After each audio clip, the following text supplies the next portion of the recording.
L'émission d'entretien vous est présentée grâce au soutien de notre sponsor et partenaire Amana Assurance. Amana Assurance, assurance de personnes, prévoyance, santé et voyage. www.amana.dz. Amana Assurance, ليكم والعزاز عليكم.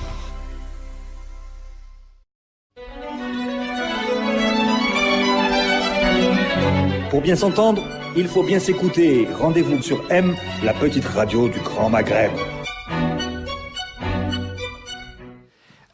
Amis auditeurs, bonjour. Radio M a le plaisir d'accueillir dans cet espace de l'entretien M. Sami Oussedir, porte-parole de Ibtikar. On va parler de porte-parole, cette initiative, ce mouvement citoyen et politique qui vient d'être lancé à Alger. Bonjour.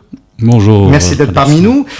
C'est donc arrivé, c'est un événement dont on a parlé depuis le début de l'année 2017. Vous avez fait votre coming out à Alger, vous avez présenté Ibtikar il y a quelques jours.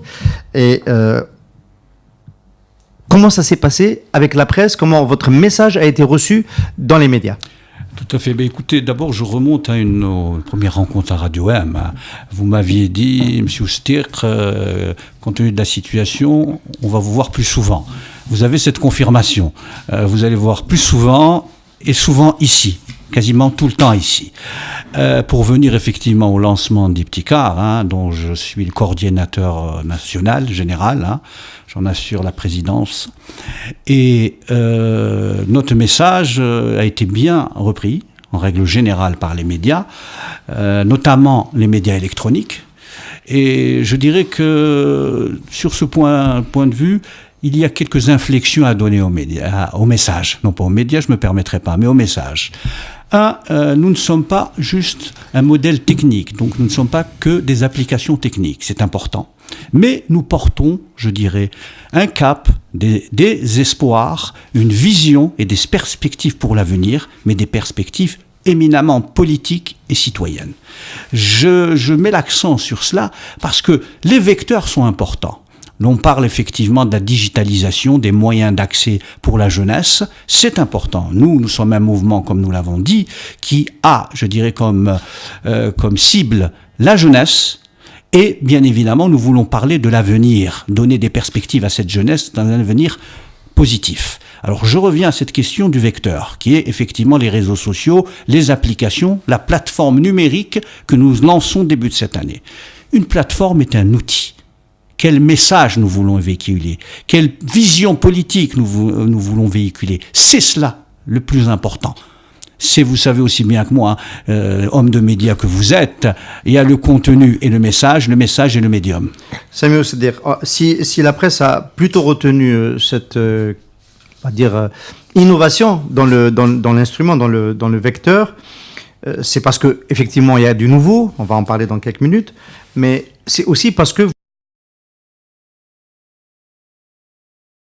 sur la première partie, c'est-à-dire le contenu, vous avez énoncé des valeurs, vous avez énoncé un mode opératoire de Ibtikar, mais peut-être que le public, entre guillemets, médiatique, a l'habitude d'autre chose, a l'habitude de prise de position programmatique, ce que vous n'avez pas fait. Alors, si vous permettez, nous l'avons fait, mais peut-être nous l'avons insuffisamment fait. Et pourquoi? Parce que, comme vous l'avez dit, nous sommes Ibtikar, Amaynous, qui veut dire innovation. Nous avons mis l'accès sur quelque chose, passez-moi un mot barbare, qui est disruptif. Ça veut dire que nous sommes en rupture avec les modes de communication et d'action politique traditionnels. Ceci dit, et nous l'avons dit, nous gardons les modes d'action traditionnels quant à la citoyenneté et à la politique, nous y ajoutons des nouveaux modes d'action numériques. Vous n'êtes pas un mouvement virtuel, vous êtes dans le réel aussi physiquement. Nous sommes totalement dans le réel. Et je peux vous dire qu'aujourd'hui, même le virtuel conduit à changer le réel. Parce qu'il est important, c'est l'agent du changement. Alors, effectivement, il passe par des réunions, mais aujourd'hui, compte tenu de la fermeture du champ politique, en tout cas de l'activité politique traditionnelle, vous savez très bien qu'aujourd'hui, faire une manifestation, un rassemblement, ou une rencontre politique dans une salle est très compliqué. Eh bien, utilisons ce que les Algériens utilisent aujourd'hui, un chiffre que nous avons dit, sur les 25-35 ans, l'Algérien passe 4 heures par jour sur Internet. Il s'informe à plus de 80 86% sur les réseaux sociaux et sur les journaux électroniques. Donc, c'est pour nous aujourd'hui, pour atteindre notre cible, une cible réelle. Pour désactiver réel, nous utilisons ce que certains appellent le virtuel. Mais je finis sur ce point-là, sur un point qui est très important, qui dépasse notre cas. C'est qu'aujourd'hui, lorsqu'on parle de tout ce qui est numérique, on parle des usages. Et les usages, croyez-moi, c'est dans la vie de tous les jours. Alors, pour bien comprendre, vous avez insisté beaucoup sur ce que vous n'êtes pas. Vous avez essayé aussi de vous définir positivement. Ce que vous n'êtes pas, vous l'avez répété lors de cette présentation presse à Alger il y a 48 heures. Vous n'êtes pas un think tank et vous n'êtes pas un parti politique. Vous êtes un mouvement citoyen et politique qui a un point de vue sur la société, un point de vue sur ce qu'il faut faire, un point de vue sur la dépolitisation, un point de vue sur comment on peut ramener les Algériens vers le politique. Et vous avez des valeurs communes que vous proposez à tous ceux qui ont vocation à vous rejoindre. Ça peut être des individus, ça peut être des associations, ça peut être y compris aussi des partis politiques. Vous les avez inventoriés pendant ce point presse. Est-ce que vous pouvez nous expliquer un peu mieux ce positionnement? Parce que quand on voit les valeurs que vous avez évoquées, c'est un cheminement qui peut conduire à un positionnement politique proche du parti. Alors, je vais commencer par la fin de votre question. Vous avez dit c'est un cheminement qui peut vous amener au parti politique. Je dirais le parti politique, avant tout, est une machine à gagner les élections. Nous considérons qu'aujourd'hui, dans le contexte actuel, aller aux élections ne sert à rien, si ce n'est à se faire coincer dans l'agenda de ce que j'appelle la matrice, qui est le pouvoir. Nous avons décidé d'avoir la liberté de défendre des valeurs que vous avez citées, parce que nous considérons que la politique, c'est tout d'abord des valeurs. Donc, effectivement, nous avons des valeurs positives. Je veux dire, le discours... Je vais les citer pour vous, parce qu'on en a parlé sans les citer. C'est l'état de droit, les libertés individuelles et collectives, l'alternance politique, le respect des minorités, la justice sociale, l'égalité homme-femme. C'est quand même moderniste, comme positionnement. Ah mais tout à fait, nous le revendiquons. Nous revendiquons une modernité qui n'est pas en rupture avec la tradition. Parce que vous venez de citer une partie de nos valeurs, ce que nous mettons en avant aussi, vous pourrez le lire dans le texte que vous avez en face de vous, nous disons que nous reposons sur un socle de valeurs qui est fait de valeurs traditionnelles humanistes de notre société. Il est hors de question d'être autre que nous sommes, mais nous adjoignons à cela des principes démocratiques. Parce que le monde change, parce qu'il est temps que nous soyons, je dirais, dans cette modernité et que nous ne la subissons plus de cette façon aujourd'hui. Qu'est-ce que la modernité pour un Algérien? Elle passe dans le matériel, dans les objets, dans votre smartphone, dans votre Wi-Fi, dans tout ça. Mais nous, que produisons-nous comme concept moderne? Ce que nous cherchons avant tout dans tout cela, et c'est pour ça que nous sommes un mouvement citoyen et politique, c'est que nous considérons que lorsque vous voulez changer sur le fond une société, ce n'est pas juste dans l'activité partisane, c'est d'abord, elle se pose à chaque individu. Il faut d'abord construire le citoyen que nous sommes, il faut passer de ce que malheureusement on a fait de nous, ça veut dire des Algériens inactifs, consommateurs, à des citoyens conscients, responsables et qui sont en capacité, eux, de bâtir leur avenir. Alors certains diront effectivement, c'est un peu utopiste. Mais vous savez, dans la situation où nous sommes aujourd'hui, nous sommes obligés de nous réinventer. Et pour se réinventer, il faut sortir des cadres conventionnels et je dirais de ce mur qui s'est dressé devant nous, qui fait que chaque Algérien dit « il n'y a pas d'avenir pour nous ». Or, il y en a un et c'est à nous à le construire. Samuel, c'est-à-dire que cet objectif peut paraître d'autant plus utopiste que vous avez dit dans votre intervention de présentation que les Algériens étaient devenus, à cause de la rente, des clients plutôt que des citoyens. Tout à Alors, les ramener vers la citoyenneté pour sortir de la clientèle par rapport au régime et à la distribution de la rente, c'est quand même un chantier colossal. Donc, on peut penser que c'est utopiste, effectivement. Mais je l'entends, mais vous savez, c'est pour ça que je suis réaliste. Et je vais vous expliquer en quoi nous sommes réalistes. Parce qu'effectivement, on a fait de nous un client. Mais je me permets de vous rappeler, c'est qu'aujourd'hui, la rente est en train de s'amenuiser de façon drastique. C'est-à-dire que c'est pas nous, juste nous qui allons ramener le citoyen, je dirais, dans la réalité. C'est la réalité qui va s'occuper du citoyen. Je veux dire, la question de cet assistanat de la majorité Je ne parle pas des plus démunis dont il faut garder, bien évidemment, il faut porter assistance, continuer à porter assistance et parfois même la renforcer. Mais aujourd'hui, assister toute une société, je dirais, pour l'anesthésier, cela ne va pas être plus possible. Parce que effectivement, aujourd'hui, la rente s'amenuise, mais les besoins restent très élevés. Donc, nous considérons que face à ce phénomène qui nous ramène dans la réalité, nous apportons un outil qui permet d'accompagner ce retour dans la réalité avec la réappropriation, je dirais, de la citoyenneté. C'est en ça que nous sommes beaucoup plus réalistes que ceux qui peuvent dire, vous savez, alors, vous dites, vous ne serez pas seul, Dieu merci, à ramener le citoyen vers l'exercice de ses droits de citoyen, les Algériens. La réalité va se charger aussi de le faire parce que la rente s'amenuise, mais il y a aussi d'autres acteurs qui tentent de le faire aussi avec vous, des acteurs politiques, des acteurs associatifs, des think tanks qui posent des questions, qui interpellent le citoyen sur sa capacité aussi à engager le changement. Vous vous situez où dans cette, on va dire, offre civique ? Tout à fait. Alors, premièrement, je vais vous dire que nous sommes en rupture sur de nombreuses choses, dont la vision monopolistique des choses. Ça veut dire que chaque acteur, chaque personne vous dit « moi, j'ai la solution ». La solution ne peut être que collective. Nous sommes une partie de la solution. Nous le savons. Nous avons, je dirais, la conscience de ce que nous sommes. Encore une fois, nous ne sommes pas utopiques.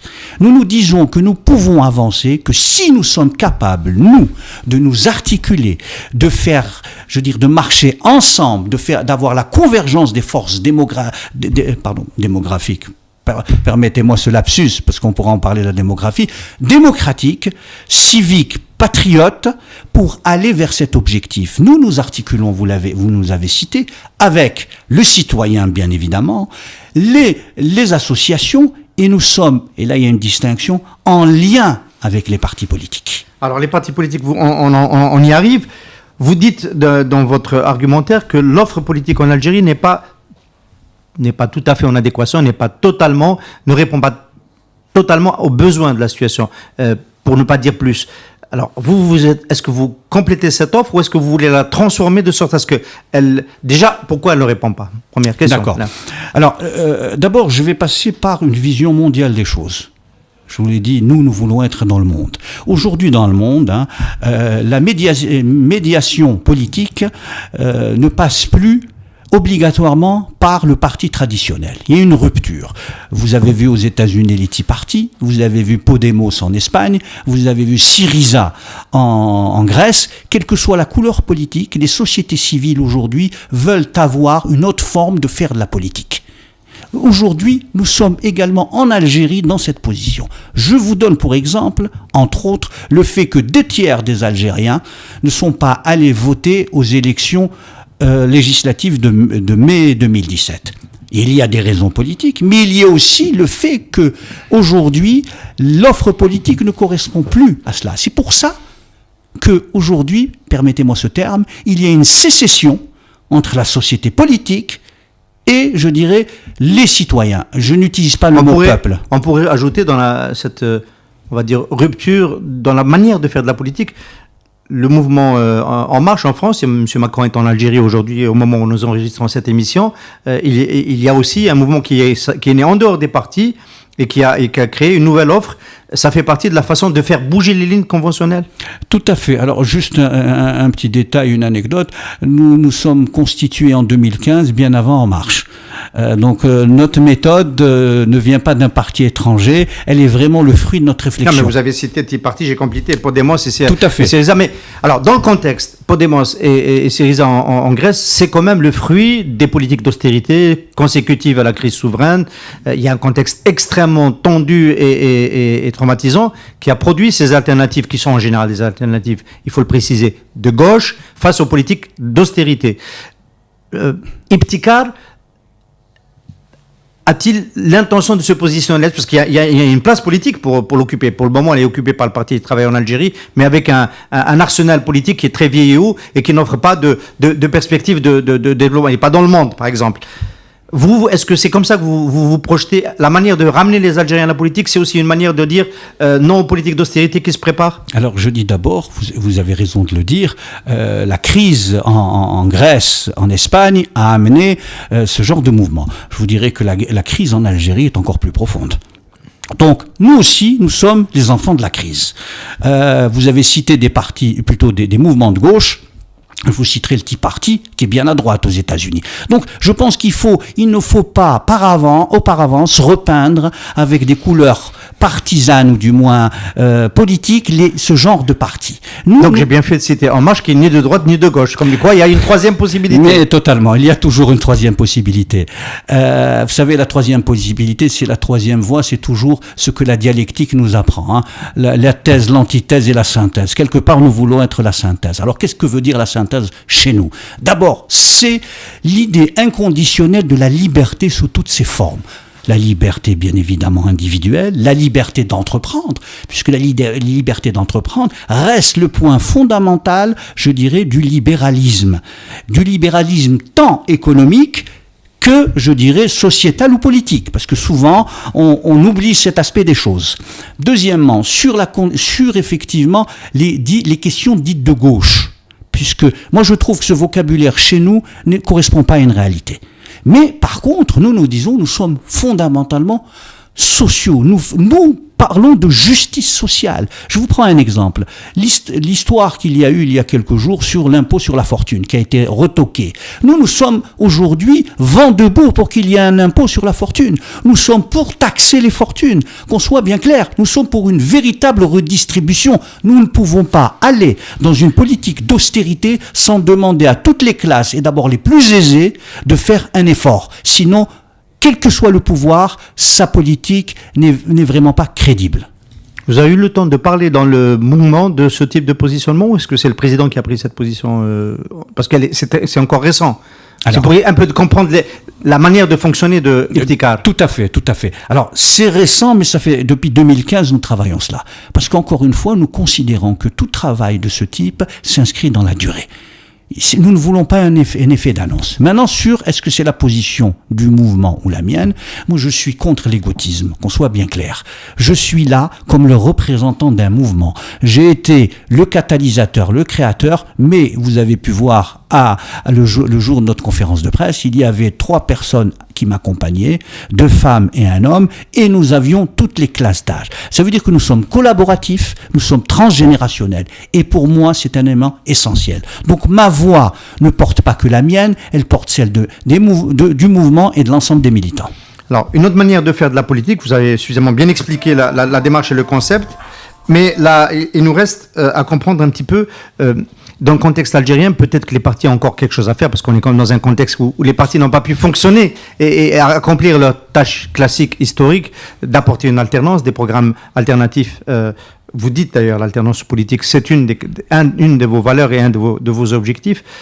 Il y a eu un processus à Zeralda en 2014, après la réélection pour un 4e mandat du président Bouteflika, qui n'avait pas été accepté par une grande partie de la classe politique.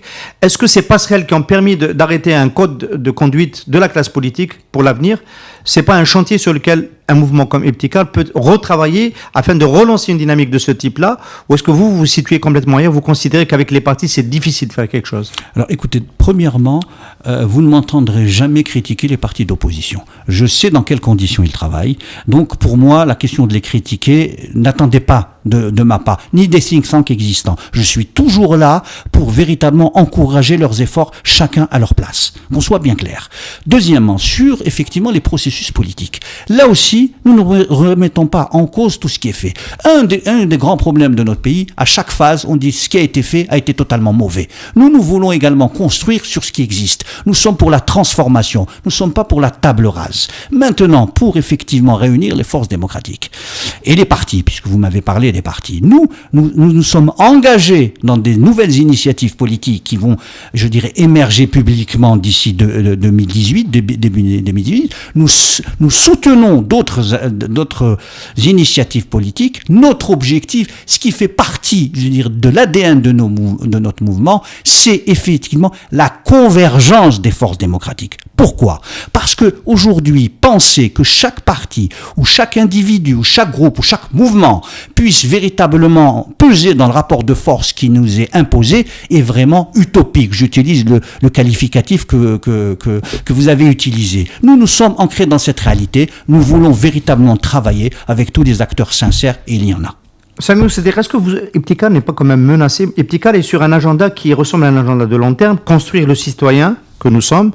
Voilà, c'est du travail. Vous avez d'ailleurs présenté lors de cette réunion avec la presse des visuels. Vous utilisez YouTube, on va en dire un mot tout à l'heure, mais vous êtes sur un agenda, vous risquez d'être bousculé par l'échéance 2019. Il y a une élection présidentielle, le politique va revenir en force, les Algériens vont être interpellés. Est-ce qu'on laisse les choses continuer comme ça? Est-ce qu'on laisse faire un 5e mandat? Est-ce qu'on reprend notre destin en main? Et donc, est-ce que vous risquez pas de basculer très vite dans un positionnement politique qui vous amène sur le terrain classique des partis politiques?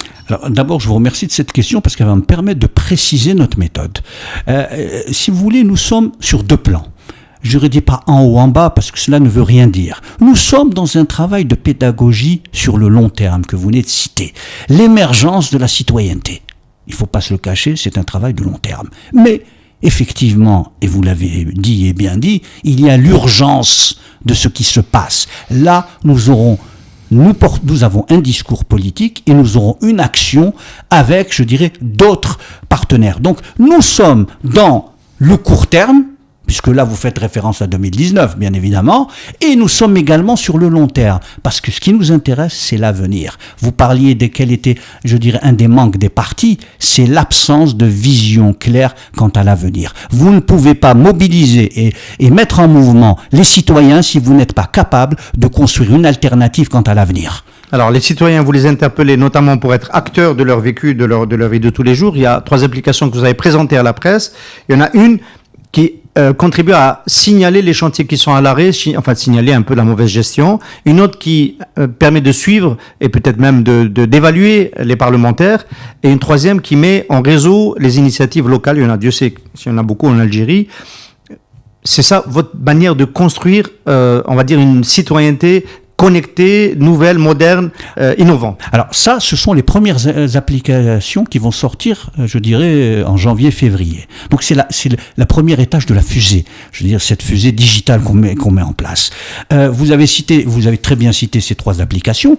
La première sur le suivi des chantiers est très intéressante parce qu'aujourd'hui nous sommes, je veux dire, dans une crise financière. Il est temps que la gestion des deniers publics, la dépense publique, passe, je dirais, d'une culture du volume. Nous avons investi, l'État, vous connaissez la fameuse phrase, l'État a consenti, à, je dirais, quelle a été l'efficience de la dépense.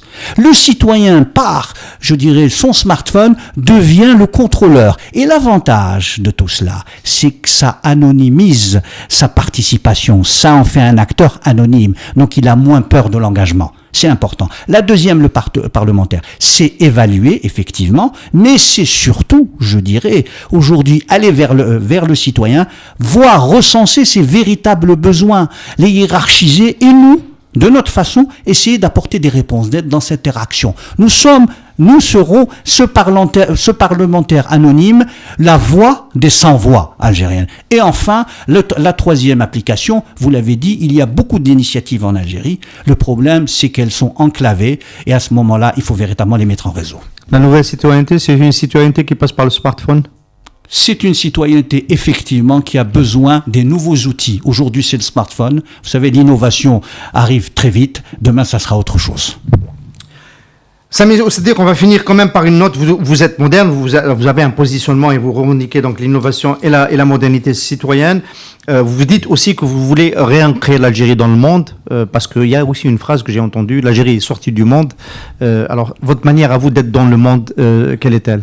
Écoutez, elle passe aussi par l'intérieur. La politique extérieure, c'est aussi le reflet d'une politique intérieure. Aujourd'hui, le pouvoir et une grande partie des partis, ne dialoguent plus avec la société. Ils n'ont plus rien à dire à la société. Il faut un message fort. L'Algérie, dans les années 60, avait un message à l'intérieur qui était effectivement la justice sociale et l'édification d'un État. Aujourd'hui, nous n'avons plus de grands messages d'espérance à porter. Et à l'extérieur, vous connaissez bien la diplomatie algérienne, le soft power qui était le nôtre, qui était issu de la révolution, nous l'avons, ou plutôt ils l'ont, ceux qui sont au pouvoir depuis 62, totalement dilapidé. Il va falloir reconstruire ce discours, aller vers l'international. Certains de nos voisins nous l'ont montré, nous en sommes capables. Il faut revenir. Il y a des crises qui se situent autour de notre pays. Nous ne sommes plus des acteurs de ces crises-là. Le rôle de l'Algérie, il faut le réinvestir. Nous sommes un grand pays, un grand peuple. Il nous faut un grand avenir. Et si,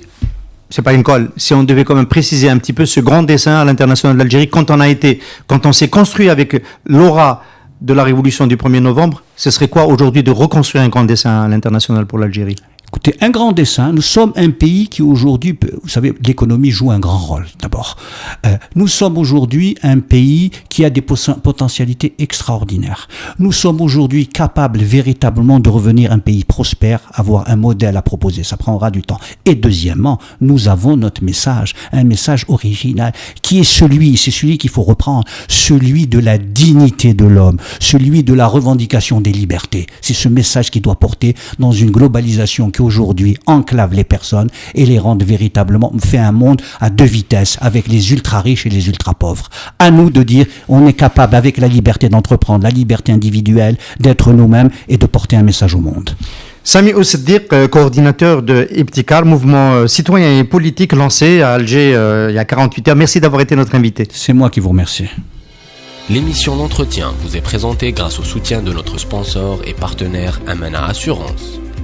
Amana Assurance, assurance de personnes, prévoyance, santé et voyage. www.amana.dz. Amana Assurance, lekum ou des alaikum.